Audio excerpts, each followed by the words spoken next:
নমস্কার বন্ধুরা, স্মৃতিরেখাস ক্রিয়েশনে আপনাদের সবাইকে স্বাগত জানাই। আজ আমি আপনাদের সাথে সকালের ব্রেকফাস্টে বা রাতের খাবারের জন্য একটা রেসিপি শেয়ার করব। ভীষণ সহজ বানানো, ঝটপট তৈরি হয়ে যায়, খেতেও বেশ ভালো লাগে। রোজকার ভাত, রুটি, লুচি, পরোটা ভালো না লাগলে মাঝে মধ্যে কিন্তু এইরকম খাবার বানিয়ে খেতে পারেন। বানানোও সহজ, খেতেও ভীষণই ভালো লাগে। ঘরোয়া সমস্ত উপকরণ দিয়েই আমি এই রেসিপিটা করেছি। আসুন দেখে নেওয়া যাক আমার আজকের এই রেসিপি। এখানে দেখুন, চায়ের কাপের 1 কাপ সুজি নিয়েছি। আপনারা আপনাদের পরিমাণ মতন সুজি নিয়ে নেবেন। এবার এই সুজিটা একটা মিক্সি জারের মধ্যে নিয়ে নিচ্ছি, নিয়ে একটু পাউডার তৈরি করে নেব।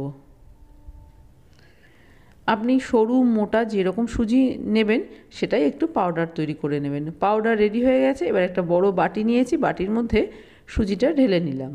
এবার এর মধ্যে আমি দিয়ে দেব, যতটা সুজি নিয়েছি ঠিক ততটাই এখানে আমি দই নিয়েছি। আর এই দইটা আমার বাড়িতে তৈরি করা, তবে আপনারা কেনা দইও ব্যবহার করতে পারেন। সুজি আর দই একটু মিশিয়ে দিচ্ছি।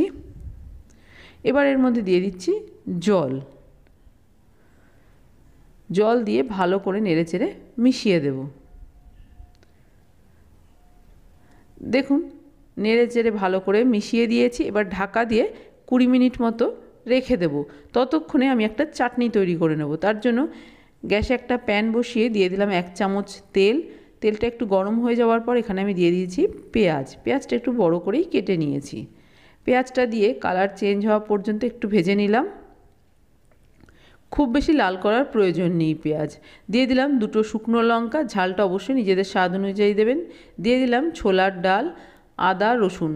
ডালটা ধুইনি, তবে শুকনো কাপড় দিয়ে ভালো করে মুছে নিয়েছি। একটু নেড়েচেড়ে ভেজে নেব। রসুনের কাঁচা গন্ধটা চলে যাওয়া পর্যন্ত ভেজে নিতে হবে। দেখুন, কিছুক্ষণ নেড়েচেড়ে ভেজে নিয়েছি, হালকা ভাজা হয়ে গেছে। এবার এর মধ্যে আমি দিয়ে দিচ্ছি টমেটো, আর দিয়ে দিচ্ছি স্বাদ অনুযায়ী লবণ। লবণ দিলে টমেটো তাড়াতাড়ি নরম হয়ে যাবে। এই চাটনিটা আমি আজকে একদমই অল্প করে বানাচ্ছি, তবে আপনারা চাইলে কিন্তু এই চাটনি বেশি করে বানিয়ে রেখে দিতে পারেন। যে কোনো কিছুর সাথে কিন্তু খেতে দারুণ টেস্ট হয়। দিয়ে দিলাম জল, খুবই অল্প পরিমাণে দেখুন জল দিয়েছি। ভালো করে আবার একটু নেড়েচেড়ে দিয়েছি। এবার প্যানটা ঢাকা দিয়ে কিছুক্ষণ রান্না হতে দেব। দেখুন, কিছুক্ষণ ঢাকা দিয়ে রান্না করে নিয়েছি। ঢাকনাটা খুলে একটু নেড়েচেড়ে দিচ্ছি। টমেটো কিন্তু গলে গেছে, দেখুন একটু চাপ দিলেই গলে যাচ্ছে। এবার গ্যাস থেকে নামিয়ে এই সব কিছু একদম ঠান্ডা করে নেব।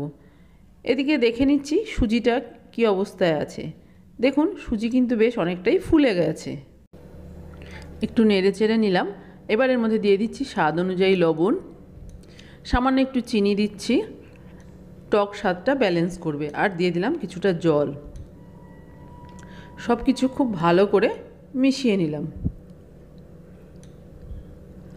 খুব বেশি ঘন বা খুব বেশি পাতলা কিন্তু ব্যাটারটা দেখুন আমি তৈরি করিনি। দেখুন, দেখেই বুঝতে পারছেন খুব বেশি পাতলা বা ঘন হয়নি। এবার চলুন রান্নাটা শুরু করব। আমি আজ রান্নাটা এই আপ্পাম প্যানে করছি। প্যানের মধ্যে একটু তেল ব্রাশ করে নিচ্ছি। আপনাদের কাছে যদি আপ্পাম প্যান না থাকে তাহলে ইডলি মেকারে করতে পারেন, অথবা প্যানের মধ্যেও কিন্তু করতে পারেন। তেল ব্রাশ করে নেওয়ার পর ওই ব্যাটার থেকে হাতায় করে করে এই আপ্পাম প্যানের মধ্যে আমি দিয়ে দিলাম।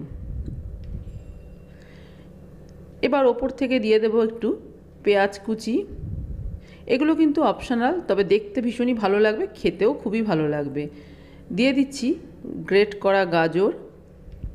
আপনার ইচ্ছে হলে দেবেন, না হয় বাদ দিয়ে দেবেন। আর দিয়ে দিচ্ছি টমেটো কুচি। আপনাদের কাছে যদি ক্যাপসিকাম থাকে সেটা দিতে পারেন, বা ধনেপাতা কুচিও দিতে পারেন। এবার ঢাকা দিয়ে কিছুক্ষণ রান্নাটা হতে দেব। ততক্ষণে আমি চাটনিটা রেডি করে নেব।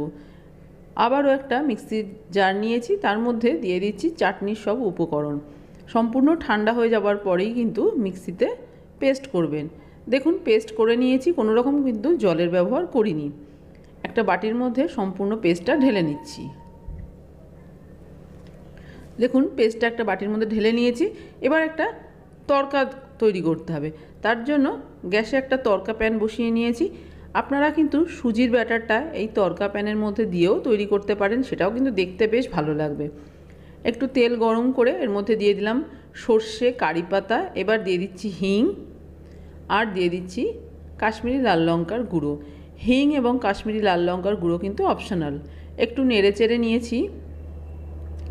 এবার এই তড়কাটা এই চাটনির উপরে দিয়ে দিলাম। ভালো করে একটু নেড়ে চেড়ে নেব। চাটনি আমার একদম রেডি হয়ে গেছে। এই চাটনিটা কিন্তু পরোটার সাথে খেতেও ভীষণই ভালো লাগে। এবার ঢাকনাটা খুলে একটু দেখে নেব ঠিকঠাক তৈরি হয়েছে কিনা। ওপর থেকে আবার একটু তেল ব্রাশ করে দিচ্ছি। এবার সাইড থেকে দেখুন একটু চাপ দিলেই কিন্তু এগুলো উঠে আসবে প্যান থেকে। ভীষণই নরম, তাই একটু সাবধানেই তুলতে হবে, নাহলে ভেঙে যাবে। এইভাবে দেখুন প্রত্যেকটা উল্টে দিয়েছি। আবারও 1 মিনিট ঢাকা দিয়ে রান্না হতে দেব। 1 মিনিট হয়ে গেছে, ঢাকনাটা খুলে একটু দেখে নিচ্ছি। এবার আমি এগুলো প্যান থেকে নামিয়ে নিচ্ছি, আর বাকিগুলো একইভাবে তৈরি করে নিচ্ছি। তৈরি হয়ে গেছে আমার আজকে ব্রেকফাস্ট বা রাতের ডিনারের রেসিপি। ভীষণ সহজ রান্না, খেতেও কিন্তু ভীষণই ভালো লাগে।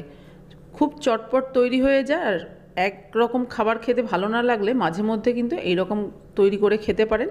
বাচ্চারাও এগুলো খেতে ভীষণই পছন্দ করবে, দারুণ টেস্ট হয়। আর এই চাটনিটা আপনারা যে কোনো কিছুর সাথেই খেতে পারেন, পকোড়া দিয়ে হোক বা ইডলি, ধোসা, যে কোনো কিছুর সাথেই খেতে পারবেন, খেতে দারুণ টেস্ট হয়। একবার বাড়িতে এইভাবে তৈরি করে দেখবেন, আশা করি আপনাদেরও ভীষণই ভালো লাগবে। আর যদি ভালো লেগে থাকে তাহলে প্লিজ একটা লাইক, শেয়ার, কমেন্ট করবেন। আর আপনি যদি আমার চ্যানেলের নতুন বন্ধু হয়ে থাকেন তাহলে আপনার কাছে একটাই অনুরোধ, আমার চ্যানেলটা সাবস্ক্রাইব করে আমার পাশে থাকার। আপনারা ভালো থাকবেন। আপনাদের সাথে আমার আবার দেখা হবে অন্য কোনো নতুন ভিডিওতে, নতুন কোনো রেসিপির সাথে।